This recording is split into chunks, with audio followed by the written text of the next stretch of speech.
روح ربانی ایک الگ چیز ہے۔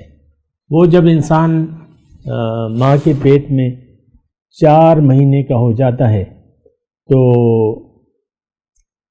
اس کے اندر پھر وہ روح ربانی ڈال دی جاتی ہے۔ یعنی ماں کے پیٹ میں جب انسان 4 ماہ کا ہو جاتا ہے 120 دن کا، تو اس وقت وہ روح ربانی اس میں ڈال دی جاتی ہے۔ اب روح ربانی اور انسان کا جسم مل کر ایک وجود بناتا ہے انسان کا۔ اعوذ باللہ من الشیطان الرجیم، بسم اللہ الرحمن الرحیم۔ اللہم صلی علی سیدنا محمد معدن الجود والکرم وآلہ وسلم۔ سامعین و ناظرین اکرام، السلام علیکم ورحمۃ اللہ وبرکاتہ۔ آج کا ہمارا موضوع یہ ہے کہ آج کا انسان کیوں پریشان ہے۔ جیسا کہ میں نے گزشتہ نشست میں تھوڑی سی آپ کو وضاحت کی تھی کہ انسان کے 2 حصے ہیں، 2 اجزاء سے مل کر انسان بنتا ہے، روح اور جسم۔ جب روح جسم سے الگ ہو جائے تو پھر یہ انسان نہیں بلکہ میت کہلاتی ہے۔ اور 2 اجزاء ہیں اس کے، اور اصل جو ہے اس کا وہ روح ہے۔ اور یہ روح میں پھر 2 اقسام ہیں، میں آپ کو بتاتا بھی رہتا ہوں۔ ایک حیوانی روح ہے ہم میں، جو کہ ابتدا سے یعنی جب انسان بننے لگتا ہے تو اس وقت سے وہ ایک روحانی روح اس میں ہوتی ہے، لیکن اصل وہ نہیں ہے۔ روح حیوانی ہماری اصل روح نہیں ہے۔ یہ ہر ایک تمام حیوانات میں آپ دیکھ لیں تو روح حیوانی موجود ہے، روح حیوانی ہے، روح نباتاتی ہے، وغیرہ وغیرہ، لیکن وہ اصل نہیں ہے انسان کی۔ روح ربانی ایک الگ چیز ہے۔ وہ جب انسان ماں کے پیٹ میں 4 مہینے کا ہو جاتا ہے تو اس کے اندر پھر وہ روح ربانی ڈال دی جاتی ہے۔ یعنی ماں کے پیٹ میں جب انسان 4 ماہ کا ہو جاتا ہے 120 دن کا، تو اس وقت وہ روح ربانی اس میں ڈال دی جاتی ہے۔ اب روح ربانی اور انسان کا جسم مل کر ایک وجود بناتا ہے انسان کا۔ اب آج کا جو میرا موضوع ہے کہ آج کا انسان پریشان کیوں ہے۔ دیکھیں، اللہ تعالیٰ نے انسان کو بنایا ہے اپنے لیے۔ انسان کی منزل اللہ ہے۔ اس کو دنیا میں اللہ تعالیٰ اس لیے بھجواتا ہے کہ یہ اللہ کی ملاقات کے لیے تیاری کرے، جس کا ایک وقت مقرر ہے۔ اللہ کی ملاقات، اللہ کے قرب اور اللہ کے دیدار کا ایک وقت مقرر ہے، اور وہ یوم آخرت ہے۔ یعنی جو انسان اللہ کی ملاقات کی تیاری میں زندگی گزارتا ہے تو اس کو روز قیامت اور اس کے بعد جو ہے وہ اللہ تعالیٰ کی ملاقات میسر ہو جائے گی۔ قرآن میں ہے، اللہ تعالیٰ فرماتا ہے، یا ایھا الانسان انک کادح الی ربک کدحا فملاقیہ۔ اے انسان، تم اپنے رب سے ملنے کے لیے خوب محنت کرتے ہو، خوب کوشش کرتے ہو، اور اگر تم ایسا کرو گے، یعنی اللہ کی ملاقات کی تیاری کے لیے دنیا کی زندگی گزارو گے، تو تم یقین رکھو کہ تمہاری اس سے ملاقات ہو جائے گی۔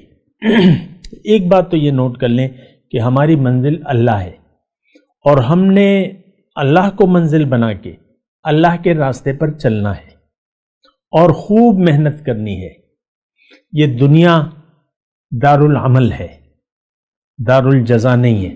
یہاں پہ آپ اللہ کی ملاقات کو مد نظر رکھے، امید رکھے، اللہ کے راستے کا انتخاب کر کے اللہ کے حکم اور نبی کے طریقے کے مطابق جب آپ زندگی گزارنا شروع کرتے ہیں تو اور خوب محنت کرتے ہیں تو اللہ تعالیٰ ان لوگوں کو تسلی دیتا ہے کہ اب تمہاری اس سے ملاقات ہو جائے گی۔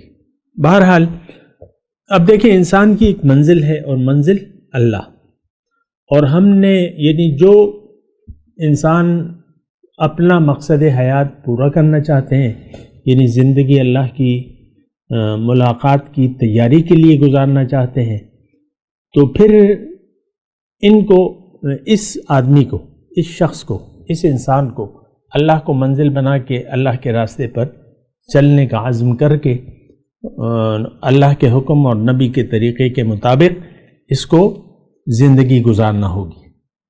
صراط مستقیم کیا ہے؟ یہ اللہ کا راستہ ہے۔ صراط مستقیم کیا ہے؟ یہ قرآن کے مطابق زندگی گزارنے کا نام ہے۔ اور صراط مستقیم کیا ہے؟ یہ اللہ کا راستہ ہے۔ ان ربی علی صراط مستقیم، میرا رب جو ہے وہ سیدھے راستے پر ہے۔ یعنی اگر رب کے پاس جانا ہے، رب تک پہنچنا ہے، تو رب کو منزل بنا کے رب کے راستے پر چلنا ہوگا۔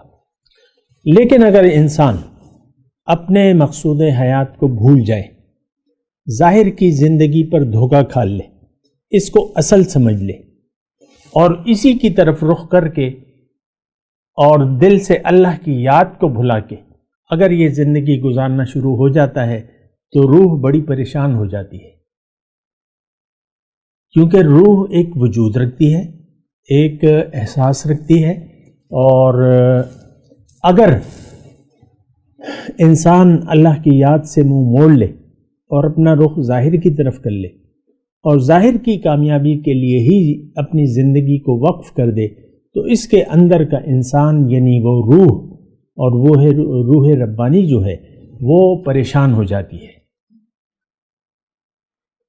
تو یہ انسان کی پریشانی کی اصل وجہ یہ ہے کہ جب بھی یہ بھٹک جاتا ہے اپنی منزل سے، اپنے راستے سے، تو اس کی جو روح ہے اندر وہ پریشانی اس کی شروع ہو جاتی ہے۔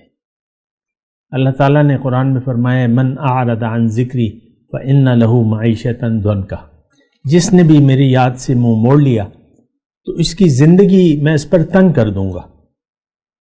اب ظاہر ہے کہ یہ دیکھیں، یہ اللہ تعالیٰ ایسا نہیں کرتا کہ اس انتظار میں ہوتا ہے کہ کب یہ بھٹکے گا اور کب میں اس کو پریشان کروں گا، نہیں، ایسی بات نہیں ہوتی۔ یہ دراصل آپ خود ایک منزل کا انتخاب کر لیتے ہیں اور اپنے آپ کو بھٹکا دیتے ہیں۔ غلط باطل کو منزل جب آپ نے بنا لیا تو اس کا مطلب یہ ہے کہ آپ نے خود اپنے لیے ایک آگ کے گڑھے کا انتخاب کر لیا۔ انسان جو ہے قرآن میں ہے وَكُنْتُمْ عَلَى شَفَا حُفْرَةٍ مِّنَ النَّارِ فَأَنْقَذَكُم مِّنْهَا، تم آگ کے گڑھے کے کنارے تھے، پھر اللہ تعالیٰ نے تمہیں اس سے نکال لیا۔ تو ہر انسان جو بھی پیدا ہوتا ہے وہ ابتدائی طور پہ آگ کے گڑھے کے کنارے پر ہوتا ہے، لیکن اگر یہ اللہ کی بات کو سن لے، پیغمبر کی دعوت کو قبول کر لے، اللہ کو منزل بنا لے، اللہ کے راستے پر چلنے کا عزم کر کے اللہ کے حکم اور رسول کے طریقے کے مطابق زندگی گزارنے کا عہد کر کے کوشش شروع کر دے، اپنی مال و جان کو اللہ کی راہ میں کھپائے اور خرچ کرے، زندگی اللہ کے لیے گزارنے کا عہد کر لے، تو یہ آگ کے گھڑے سے نکل کر جنتی راستے پر آ جاتا ہے۔ لیکن دو راستے ہیں، ایک دوزخ کا راستہ ہے دنیا میں اور ایک جنت کا راستہ ہے۔ تو اگر انسان سوچ سمجھ سے کام لے اور اندھا دھن معاشرے کی تقلید نہ کرے اور فضول زندگی نہ گزارے، باطل کو منزل نہ بنائے، تو پھر یہ آ جاتا ہے جنت کے راستے پر۔ یہ خود انتخاب کرتا ہے۔ یہ دراصل ہم خود اپنے لیے ایک راستے کا انتخاب کرتے ہیں، اپنے لیے ایک منزل کا خود تعین کرتے ہیں، کیونکہ اللہ تعالیٰ نے دین میں زبردستی نہیں فرمائی ہے، لا اکراہ فی الدین، دین کو اختیار کرنے میں کوئی زور زبردستی نہیں ہے. تو جب انسان خود اپنے آپ کو بھٹکا دے، پیغمبر کی بات کو نہ سنے، اللہ کی دعوت کو قبول نہ کرے، اللہ کو منزل نہ بنائے، تو اب اس نے خود اپنے آپ کو بھٹکا دیا. اب پریشانی اس کا مقدر ہے. وہ کہتے ہیں نا کہ نہ دنیا سے، نہ دولت سے، نہ گھر آباد کرنے سے تسلی دل کو ہوتی ہے خدا کو یاد کرنے سے. تو اگر یہ اللہ کی طرف رجوع کرتا ہے، اللہ کی طرف اپنا رخ پھیر لیتا ہے، اللہ کو منزل بنا لیتا ہے، اب اسے اللہ کے راستے پر چلنا ہوگا. اور اگر یہ اللہ کے راستے پر چلنا شروع کر دیتا ہے مقامی طور پر ایک رہنما کی رہنمائی میں، اور عملی طور پر قرآن، اللہ کے حکم اور نبی کے طریقے کے مطابق یہ اگر زندگی گزارنا شروع کر دیتا ہے تو اس کی یہ ایک پھر نورانی راستے پر آ جاتا ہے. بات کرتے ہیں ایک وقفے کے بعد. وآخر دعوانا ان الحمد للہ رب العالمین.